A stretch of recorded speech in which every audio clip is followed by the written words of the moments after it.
Morning guys, welcome back to the channel. So today, another backyard review. We're going to look at the Tama Club Jam Pancake kit.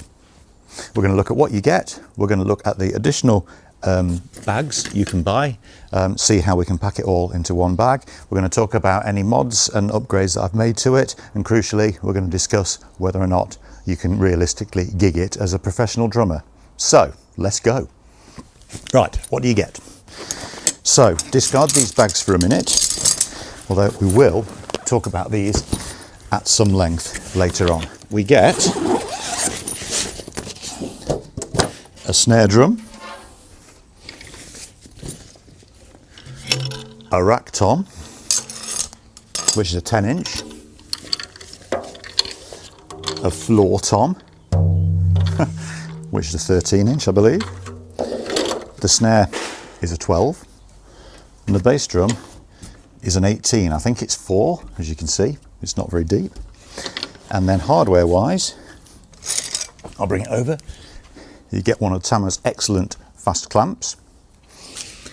You also get the two legs for the bass drum, and you get floor tom legs. So you actually get 4 of these. You get 3 longer ones, and you get a shorter one, which is actually in the garage. That's only about that long probably, in case you want to tilt it forward.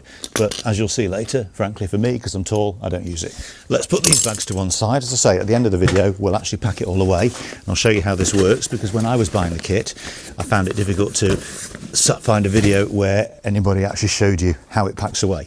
So here's the bass drum. It's an 18-inch Labar, and it's 4 inches deep, I believe.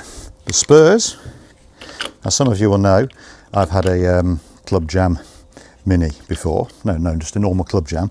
This Pancake has far better brackets. Now, it doesn't come with these heads. It comes with fairly standard Tama heads, so I'll talk about what I've put on later. But basically, I put EMADs on here. So let's set this up. So what you have to do is quite straightforward. Move this out the way. Get your bass drum legs. You put them in like that. I'll bring it over to the camera again in a second, and you can adjust basically whatever angle you want, but trial and error tells me if I put them about like that, then it's the perfect scenario for stability. You might have seen, if you've been looking on the internet, there's quite a few videos where people show the bass drum wobbling. Well, to be honest, it doesn't really. There, I'll bring it over. All set. There's plenty of adjustment for angle. Really stable and sturdy. So I've got it there, so it's leaning back slightly, because when I put a pedal on it, of course, it will lift it up. Now, right, obviously, I've got a snare, which you would need to put on a normal snare stand. So it's a 12-inch. It's got a nice strainer on it, which is actually, I think, from the Tama SLP range. Fairly basic set of snares and reso head there. Get a good view of the inside of the drum there. Quite nice quality. I took them apart, it's quite well finished. And this is the Cherry Sparkle or something like that. It looks quite nice. The strainer mechanism works really well. So it comes with a basic Tama head. I've changed them. We'll talk more about that in a sec. The floor tom then. It's got the same solid, really solid attachments actually as the bass drum. Some people say that this could do with a bit of a finishing strip on it or something. To be honest, I think it's fine. So you take your floor tom legs, pretty self-explanatory. What you would do, put it in the hole, tighten it up. So I'll just do that for the others. Now, as you can see, I've got it set right at the top. That's because I'm tall, so I kind of have to. There is a smaller floor tom leg, a shorter one, should I say, that you can use if you want to angle it and you've got them set up lower, or maybe as a practice kit for a small person or a child. That would obviously be quite a good thing, but that works for me, like that. It sits there. Okay, what you don't get is a cymbal stand, which you're going to need, but you're going to have one anyway, aren't you? And it goes like that. Get that up out the way, and then you've got these fast clamps. I don't know if anyone's ever seen these fast clamps. They're brilliant. So you can adjust the width of the opening with this screw, and once it's set, just pop it on like that. So put it around there, tighten it up. Actually, I think I have it on this one. Put it around there, tighten it up. And of course, the ball joint on it, you can do what you want with. It's got the same sort of fastening. And then it just goes on basically like that. Screws on. And of course you can adjust it to however you want. And there it is. Really nice and solid. So what have I changed? Well, ultimately, like a lot of these kits, it had really cheap heads. And you kind of expect that because it's not an expensive kit anyway. You know, it's meant for, well, actually, what is it meant for? Home practice, small gigs, compact setups? I don't know, but they sounded too boingy, okay? Especially the bass drum. Now the bass drum, because it's shallow, by definition, it doesn't have the deepest sound on it. So the heads I put on here is an EMAD. It's the EMAD 1, so it's just a single ply, and I've got the smaller dampening ring in, because the one it came with was like Tama's version of a Power Stroke 3, pretty thin, and especially the resonant head was very thin, and you couldn't really get any discernible low end, at least not mic'd up, which we'll talk about in a sec. But we've got an EMAD resonant on here. I just think it looks nicer in black, and an EMAD there. I don't normally like EMADs on full-size bass drums. I will usually use a single ply clear, so Power Stroke 3, although my choice is generally the EQ4, either clear or frosted, but the EQ4 is a single ply head. It's really pokey, punchy, it's got good attack, but also good low end. You can see that in here also, as is standard, well, it's not a towel actually, I don't know what it is, microfiber cloth, just sits nicely. The only disadvantage of a shallow depth of the bass drum really is you can't put a microphone inside, which I normally just like to throw a boundary mic, a Behringer or Shure inside. You have to put it on a stand in front, so it's one more thing to carry, but hey ho. So what I find is that with the EMAD, because it's got a darker sound, it brings out a bit more low end. You can't really tell, but there you go, that's that. Now, the toms, again, had fairly poor heads on, and I've seen people put all sorts of heads on these. I feel like it might benefit from something slightly thicker, maybe 2-ply. People have used the Evans hydraulics on them, I think, to good effect. Well, I've just put some pinstripes on, because it's what I had some spare ones. And it still sounds a little bit boingy, and that's the problem. Could do a tuning that. But actually, as soon as you put some Moongels on it, which we'll do in a second, then it tightens it up and gives it a far deeper sound. The snare, ambassador coated, because it's what I had. Well, I mean, I must say, I've used it on gigs, and whilst it's not suitable for large stages if you need a lot of stage volume, once under microphones, out in the front, in the PA and in the audience, it sounds indiscernible from any other kit, with the added benefit that it goes in these bags. Well, this bag, the whole kit goes in this bag. At the end of the video, we'll pack that away. But I have used this on wedding gigs where they haven't been large. I've used it in small bars and pubs where I've wanted, the loading's been awkward, for example. So I've just wanted to carry in this bag, wheel my hardware in, and some cymbals, and that's been it. So you can kind of get in and out in one trip. It's nowhere near as satisfying to play as a larger kit with a 22-inch or 20-inch bass drum, and obviously you don't get the depth of sound from the toms. But once you've got it set up and once you're playing, and once you've got it appropriately muffled with Moongel or whatever, it actually sounds fine. The snare, of course, is small. It's always going to sound fairly poppy. It's got a good crack to it. A friend of mine played it and actually noted on how much he actually liked the snare, but I actually like a bigger, deeper snare, maybe 5.5 or 6.5 inch deep. It isn't going to sound like that, but I think you have to accept the compromises for it. But I've had compliments on how this little thing sounds, to be honest with you. So what we're going to do now is we'll take it into the studio and then we'll do a quick audio test. So back in a mo.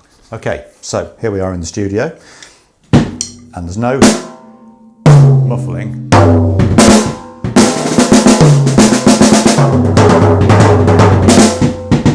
No muffling on these at all.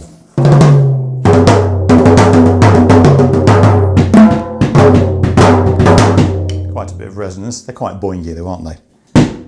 Bass drum's punchy, and as you can see, it's fairly solid. It's not wobbling, well, a little bit.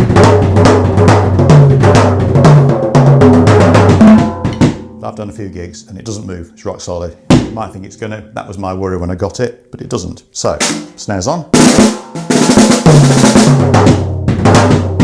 Too boingy.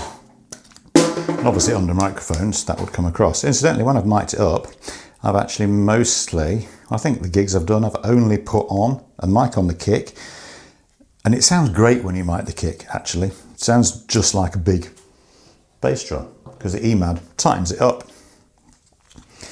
gives it some low end, and you stick a decent mic. I've got a Shure Beta 52, or something like that, 52A, I think it is. It sounds really good, in a good PA, with a sub, really thumps. There we go.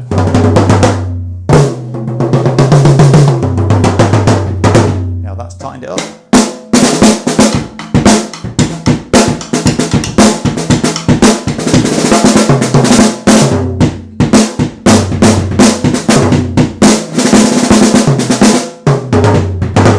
Okay, not really playing it properly, obviously, so forgive that, you can hear. So that's nice. That's about as low as you can get the floor tom.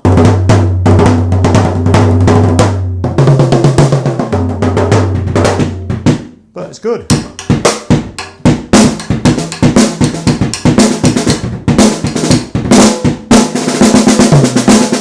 Okay, the sound we're hearing is just from this. I haven't mic'd it up. Let's get down to the bass drum, see whether you can tell the difference, but out the front there,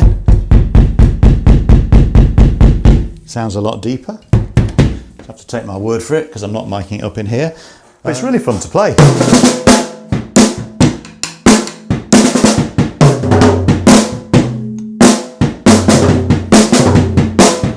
Actually, let's see if we can get these low volume, whoops, these low volume hi-hats in. Might do a review on these actually, the Zildjian L80 set.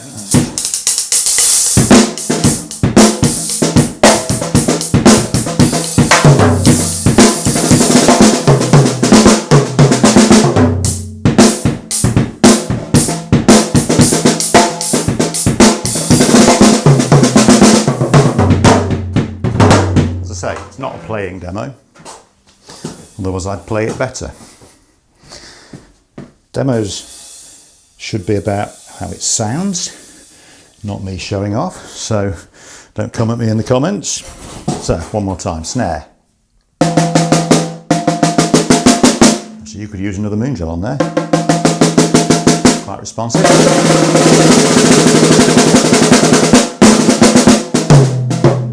Tom. Only one Moongel on this, and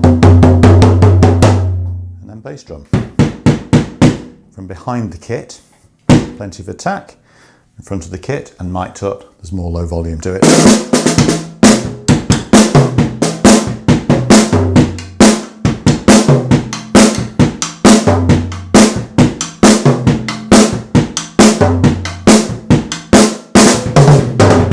There you go. As I say, it's just the lav mic that we're hearing there, not put any mics on it. In previous videos people have actually liked the idea that I've just used microphone sounds in the room, just from this, because it's realistic to what it actually sounds like. Great for rehearsals, great for portability, great for small stages. Put a microphone on the kick and an overhead, projects through any PA. I guess you could mic up each individual drum like normal, but honestly, I'd say it's 70% of a full-size kit, but like 200% the convenience. So it depends what you want. Would I use it on my big festival gigs, my large stages? Well, no, because you need full-size drums for that, purely for stage volume, and actually for the looks, let's be honest. Looks a bit toy, but once people hear it, So it's a strong recommend. Right, so back outside, and let's talk about what's really interesting, and that's putting it in the case. Right, okay, so the beauty of these is they go in one bag. So let's pack it away. So it's dead quick. Bass drum legs off, like that. And then we'll just put that there, and then obviously it's snare, already off the stand, just put that there. One rack tom. Here's that thing. Clamp, floor tom legs off, so put them all over there.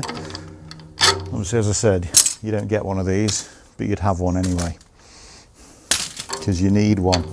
I've actually hung the tom off the Tama classic hardware cymbal stand, and it's okay, but also this isn't one. This is a 600 series Yamaha, so it's quite lightweight, but I always use the crosstown hardware, as you know, it hangs off that, no problem at all. Right, here's the bags. Well, I say bags, it looks like one, doesn't it? So this is available separately. £80, £100 off Amazon, 2025, something like that. So you get 2 bags. Also, be prepared.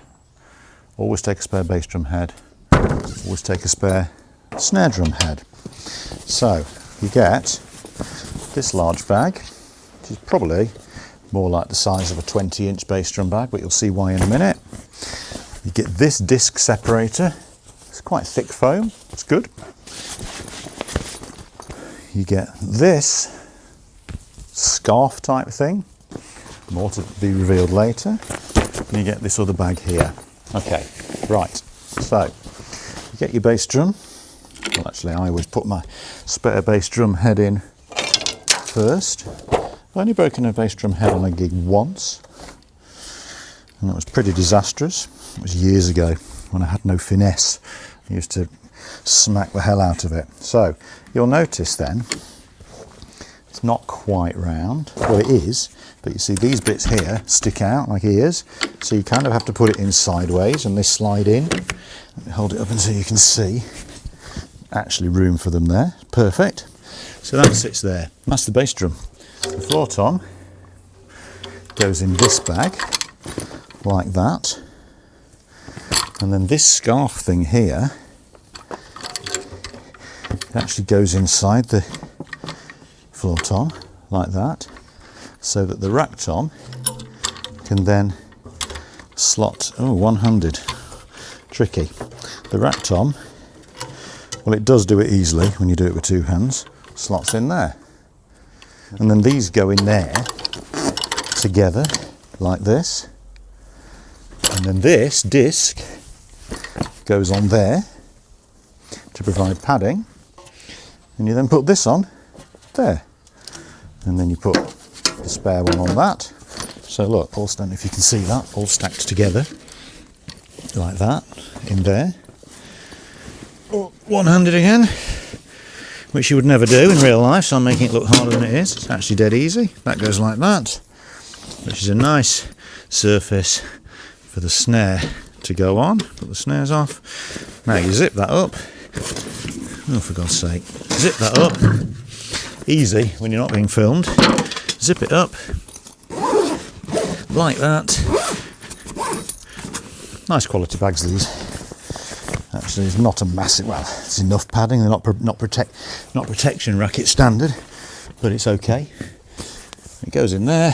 This is nice and thick. I mean, this is pro racket thickness, actually. But that goes in there. Now, you could put these bass drum spurs on there. I don't know. I put them in the hardware bag. So essentially, it's all in one bag. There. And it's like not even the size of a decent 20-inch bass drum. And then there's a shoulder strap. You know how I like to put stuff on my shoulders. There it is. So you can take that bag in. Hardware, so I would probably normally just use 2 cymbals here. 2 cymbal stands, hi-hat stand, snare stand, throne, that for the tom, and that. Okay, and there it is. Tama Club Jam Pancake. Super portable. By definition, pancake, shallow shells. So they're not going to have the depth and fullness of sound as full shells. But I mean, who would think that would ever be the case? Compare it to the normal Tama Club Jam. That sounds bigger, but there's also more to carry. I actually prefer the hardware on this. I prefer the bass drum mountings. They're a lot more beefy, the floor tom mountings, and the rack tom mount is a lot more beefy. Yep, you can't mount the tom on the bass drum like you can on the other club jams, so you do have to carry this, but you still have, that's like carrying a bass drum tom mount anyway. So you've got that, got your floor tom legs. Bass drum legs, you can put them in there, but I'd rather just keep the drums in there. These are reasonably weighty, but they're really good quality. So keep that light. Put these in your hardware with a couple of lightweight cymbal stands, lightweight hi-hat stand, lightweight snare stand, throne, pedal, and that's all you need. And I'd recommend it. No, not for big stages. Well, to be fair, you could. You'd have to mic everything up, and if everyone was on in-ears, it wouldn't matter that it sounded a little quieter on stage than a full-size drum kit. But ideal for gigs that most working drummers would do. Weddings, clubs, pubs, parties. Put a bass drum mic on it in a medium size room and above. Stick an overhead up, do what you want. Sounds fine. Out front, sounds great. On stage, people have always complimented me on the punchiness of the sound. So it's a strong recommend, and for the price, it's really affordable. 350 UK pounds in 2025, something like that. You can always find deals, so you'll have to check for yourselves. But I like it. Also, you could put mesh heads on it, use it as a practice kit, really compact footprint. You could use it with my low volume cymbals, which I'm going to do a review of as well. But yeah, Tama Club Jam Pancake, portable, sounds good with better heads, reliable, solid, rock solid actually in live performance. So yeah, guys, so I hope you enjoyed it. Subscribe to the channel, more to come. Thanks for your support. Cheers. See you soon. Bye.